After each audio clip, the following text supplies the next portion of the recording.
All right guys, in this video, we're gonna talk about the differences between pillar content and micro content. These are two terms that are out there a lot. A lot of people like Gary Vaynerchuk, Neil Patel, digital marketer, these guys use these two terms a lot. So what are the differences? What is pillar content? What is micro content? I'm gonna break this down for you and then really talk about how you can utilize both in order to get a consistent flow of content marketing out there, even on a day-to-day basis or a multi-per-day basis. So let's start with what the definition is between the two.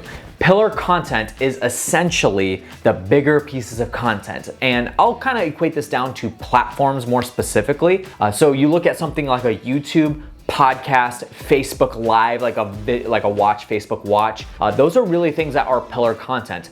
Pillar content could also be speaking on live stages. It could be doing a webinar, stuff like that, where it's literally a longer form content. Typically, I look at anything over about 10 minutes that is a recording of something, or even in written form, something that's over about 1,000 words. That would be pillar content. Just longer form stuff that people literally have to sit down and watch on literally zone in and be able to be open-minded about sticking with the content in order to learn on a consistent basis. Now, this type of content, the frequency might vary depending on what your strategy is. But for instance, a podcast, it's a full pillar podcast, might only go out once a week or twice a week. You might have YouTube videos that are 7 to 9 minutes long that go out on a daily basis, or they might be 3 times a day, something like that. You may have a pillar piece of content that's a book, and that's like a one-time thing that's like maybe yearly at most for some people. So that's pillar content. That's literally the frequency. Those are the platforms and what the definition is. Now, what is micro content and why is that such a buzz right now and why are people utilizing it that much? Micro content is literally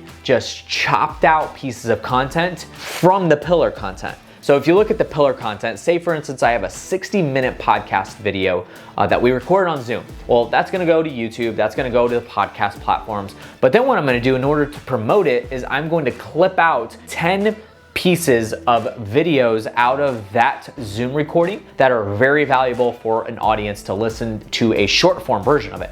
I'll post that on Instagram, I'll post it on LinkedIn, TikTok, Facebook, you name it. I'm gonna post it on these platforms, and literally what that's gonna be is micro content pulled from that pillar content. And this can be videos, this could be GIFs, this could be memes, this could be quote cards, this even could be short audio podcasts.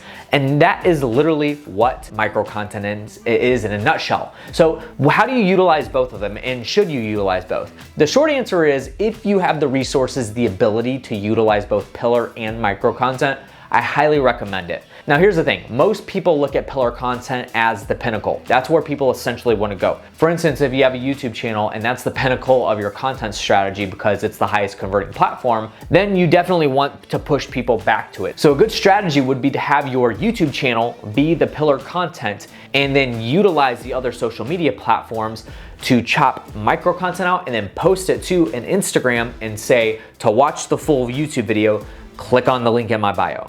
And then they click on the link in the bio, it redirects them to that YouTube video, and voila, they're on that platform now. And so literally micro content is just kind of like a lead hook for your pillar content, essentially, is what it would be used for. So for instance, if you go to my Instagram, all the videos, all the images, everything that's on there, I'm literally utilizing that and pushing people back to a form of pillar content. We post a lot of videos that are clipped out from my REI Marketing Weekly podcast, and in the copy, I'll say, to watch the full episode, go to the link in my bio, and then they'll go to the link in the bio and then it'll redirect them to the episode of that podcast. So that's literally what micro content is if you boil it down into a nutshell and how it should be utilized. A lot of people put out micro content and literally that's kind of the end all be all. And I think that's a bad strategy because there's nowhere else for people to go to listen to more. You want them to go to listen to more. So if you look at a funnel, a marketing funnel, essentially the top of the funnel is gonna be your content marketing, your organic stuff, and we're gonna throw it all in that same silo, whether that is a podcast, a YouTube channel, Facebook, Instagram, doesn't matter what it is.